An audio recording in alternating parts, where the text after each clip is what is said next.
কেমন আছো তোমরা সবাই?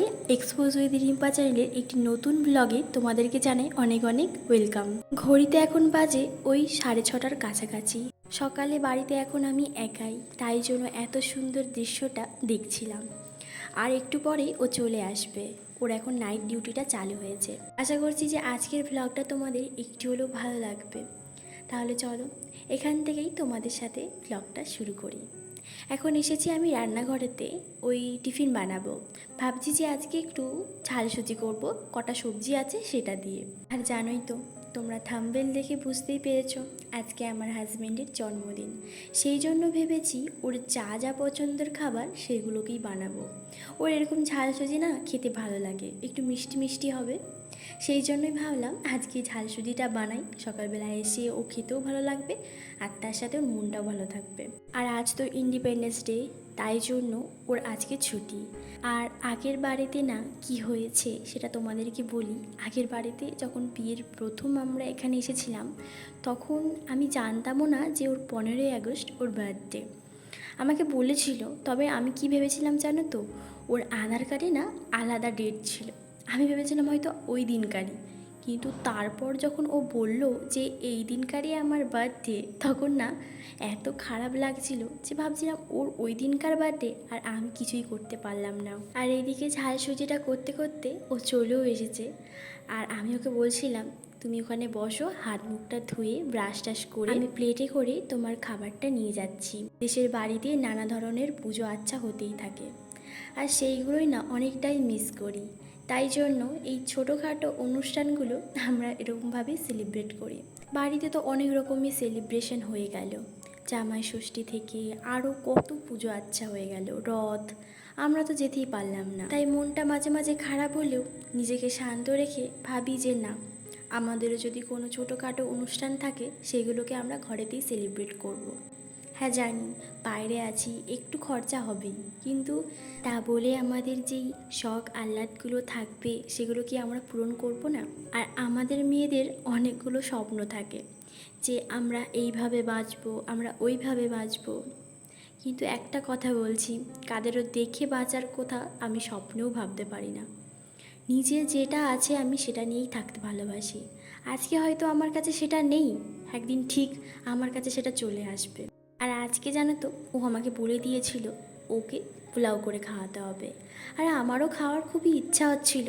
ফোনেতে আরও অনেক জায়গায় এই রেসিপির বিভিন্ন স্বাদের রেসিপি দেখেছিলাম, তো সেখান থেকেই না আমাদের একটা ইচ্ছে জেগেছিল, না ওর জন্মদিনে বা কোনো দিনে একটা কিছু হলে আমরা পোলাও বানাবো।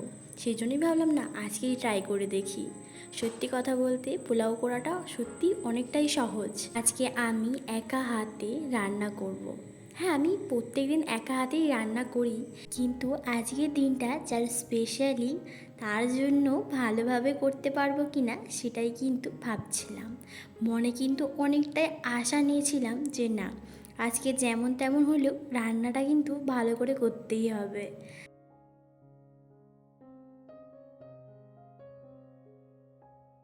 কালকে ওই যে বলেছিলাম মিনি ব্লগেতে, যারা দেখেছো তারা হয়তো জানো, বাট যদি দেখে থাকো তাদেরকে বলছি, গোবিন্দভোগ চালটা না পেয়েছিলাম না, তাই জন্য বাসমতি চালটাই নিয়ে এসেছিলাম। আর ভিডিওতে দেখেছিলাম অনেকেরই, তারা বাসমতি চালেরও করেছিল পোলাওটা, সেই জন্য ভাবলাম তাহলে করি আমিও। তো বাসমতি চালটাকে ভালোভাবে ধুয়ে জল দিয়ে 30 মিনিট একটু ভিজিয়ে রেখেছিলাম। তারপর জলটাকে ঝরিয়ে তার সাথে ঘি আর হলুদ দিয়ে একটু মেখে নিয়েছিলাম। পর এই দিকে কড়াইতে সামান্য পরিমাণে তেল দিয়ে আগে কাজু আর কিশমিশটাকে ভালোভাবে ভেজে নিয়েছিলাম। কাজু কিশমিশ ভাজার তেলেতেই আমি দারচিনি আর তেজপাতা, তার সাথে এলাচ দিয়েছিলাম দুটো। তেজপাতা, দারচিনি আর এলাইচির গন্ধটা উঠতেই আমি ওই বাসমতি চালগুলো দিয়ে দিয়েছিলাম। তারপর একটু ভালোভাবে নেড়ে নিয়েছিলাম। আমি যেহেতু ওই কাপের 3 কাপ আমি চাল নিয়েছিলাম, সেই জন্য আমি 6 কাপ জল দিয়ে দিয়েছি। এটা কিন্তু তোমাদেরকেও মনে রাখতে হবে, যত পরিমাপ তুমি চাল দেবে তার থেকে ডবল তোমাকে জল দিতে হবে।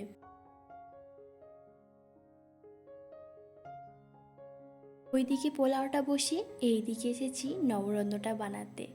জানো তো, বাড়িতে সবজি বলতে গেলে এই কটা সবজিই ছিল। আসলে আমাদের প্ল্যান ছিল না যে নবরত্ন বানাবো বলে। ও এসেই বলছে, সবজি তো আছে, তাহলে আজকে আমার জন্য নবরত্নও করে দাও। আমি ভাবছিলাম এই কটা সবজি দিয়ে নবরত্ন কি করে করব, তারপরে ভাবলাম না, ম্যানেজ করে ঠিক করে দেবো, যেহেতু ও খেতে চেয়েছে।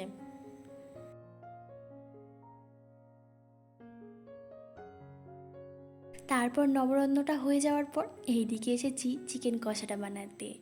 আর আজকে চিকেন কষাটা না একদম ঝাল ঝাল করছি। এইদিকে আমি রান্নাগুলো সেরে নিই, তারপর স্নান করে ওকে ডেকে নেব। ও স্নান করে চলে আসবে খেতে, কারণ ও যেহেতু নাইট ডিউটি করে এসেছে, অনেকটাই তো ক্লান্ত থাকে, একটু ওকে ঘুমিয়ে নিতে হয়। সেই জন্য বেচারা আজকের দিনেও কতটা কষ্ট করলো সে, কাজ থেকে এসে তারপর একটু তার জন্মদিনের সেলিব্রেটটা করবে। তারপর আর কি সমস্ত রান্না বান্না কমপ্লিট করে রান্নাঘরটাকেও গুছিয়ে এসেছি স্নান করে এই জামা কাপড়গুলো মিলতে। আর ওকে ততক্ষণকে বলে দিয়েছি যে তুমি চলে যাও, স্নান করে নাও। আর ও ওইদিকে স্নানটা করতে করতে আমি ঠাকুরকে পুজোও দিয়ে দেবো এই জামা কাপড়গুলো মিলা হয়ে গেলে।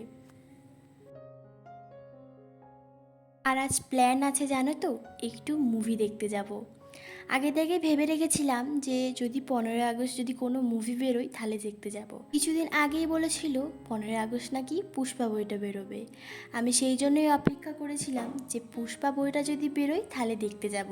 কিন্তু এবারে না পুষ্পা বইটা আর দিচ্ছে না, একেবারে ডিসেম্বরে চলে গেছে, মানে আমার বার্থডের সময়। তুলসী মঞ্চয় জলটা ঢেলে দিয়ে এইদিকে গপুকে খেতে দিয়েছি। আজকে গপুকে না শুধু বাদামই দিয়েছি। তারপর ও স্নান করে চলে এসেছে একেবারে রেডি হয়ে। এইদিকে আমি ওর প্লেটটাকে ভালোভাবে সাজিয়ে দিয়েছি, আমার মনে যেরকম করে ডেকোরেশনটা এসেছে সেইভাবেই। তোমরা হয়তো এর মধ্যে ভাববে যে আমি পায়েস কেন করলাম না। তো পায়েসটা আমি করলাম না এই জন্যই, ওটা মায়ের প্রাপ্য ছিল। মারাই সাধারণত জন্মদিনে পায়েসটা খাওয়ায়, সেই জন্য করলাম না। আর তার থেকেও বড় কথা, আমার হাজবেন্ড না অতটাও পায়েসটা পছন্দ করে না। দুপুরে খাওয়া দাওয়ার পর ঘুম আসছিল না, এত খেয়েছি, মানে আজকে অনেক দিন পর পেট পুড়ে খাওয়া হলো। কেন সেটা তো তোমরা দেখতেই পেলে। এইদিকে আমি লেটটা কেন করলাম বলো তো, ওই যে আমার ড্রেসটা ছিল না যেটা পরে যাব আজকে, ওটাকে না একটু ফিটিং করতে হবে। একটু ঢিলঢিল হলে না জামাটা একটু দেখতে খারাপ লাগে। যেহেতু অনেক দিন নিজের হাতে সেলাই করিনি, তাই জন্য অনেকটাই লেট হয়ে যাচ্ছিল। হাজব্যান্ড তো বললো চলো চলো, আর আমাদের যেহেতু 4টের সময় মুভির টিকিটটা, যদি ক্যান্সেল হয়ে যায় তখন। আর বাইরে বেরোতে ভীষণ গরম আর অনেকটাই রোদ উঠেছে, 3 দিন পর এই হবে রোদ উঠলো। আর এত সুন্দর ওয়েদার আজকের দিনটা, সেই জন্য অনেকটাই ভালো লাগছিল। তারপর আমরা একেবারে 3 ফ্লোরে চলে গেছিলাম। 3 ফ্লোরেই হচ্ছে মুভির হলটা। তো আমরা তো গিয়ে বসতেই পারলাম না সিটে, মানে এত ভিড় হয়েছে, সিট একটাও ফাঁকা নেই। তখন ভাবলাম যে এখন যেহেতু মুভিটা শুরু হয়ে যাবে, তাহলে চলে যাই, একেবারে বসে থাকি। মুভি হলের ভিতরে ঢুকে গিয়েও দেখলাম প্রচণ্ড ভিড় হচ্ছে। তাহলে চলো মুভিটা দেখে নিয়ে তারপর তোমাদের সাথে শেয়ার করছি।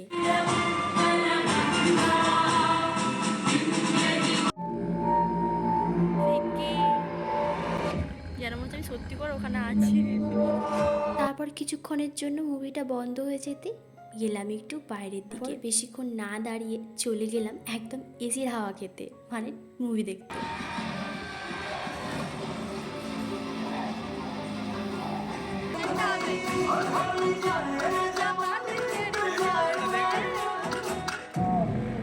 মুভির লাস্টে এই গানটা দিয়ে অনেকটাই ভালো করেছে, আর খুব দারুণও লেগেছে আমার মুভিটা দেখে। এমন মনে হচ্ছিল সত্যিই যেন আমার সাথে এইগুলো ঘটছে। তবে যাই হোক, মুভি দেখে অনেকটাই সন্ধে হয়ে গেছিল, মানে 7:30 বেজে গেছিল। আর সেখান থেকেই ডাইরেক্ট একবারে কেক শপে চলে গেছিলাম।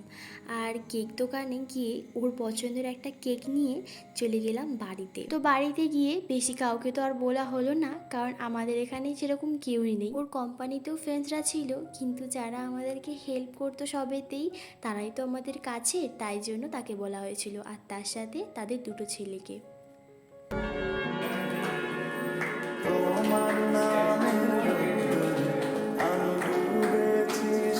তবে যাই হোক, এই ছোটোখাটো মুহূর্তগুলো আমার কাছে অনেক বড় লাগে। Happy birthday my husband.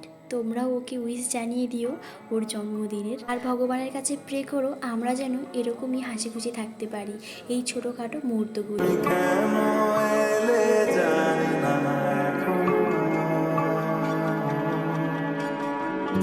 কেকটা কাটার পর এইদিকে আমি প্লেটে করে সাজিয়ে দিয়েছি ওদেরকে দেবো বলে। আর একটু পরে খেয়ে দিয়ে একেবারে শুয়ে পড়বো, তাই জন্য তোমাদের সাথে কিছু কথা বলছিলাম, সাউন্ডটা একদম কিন্তু ভালো আসছিল না।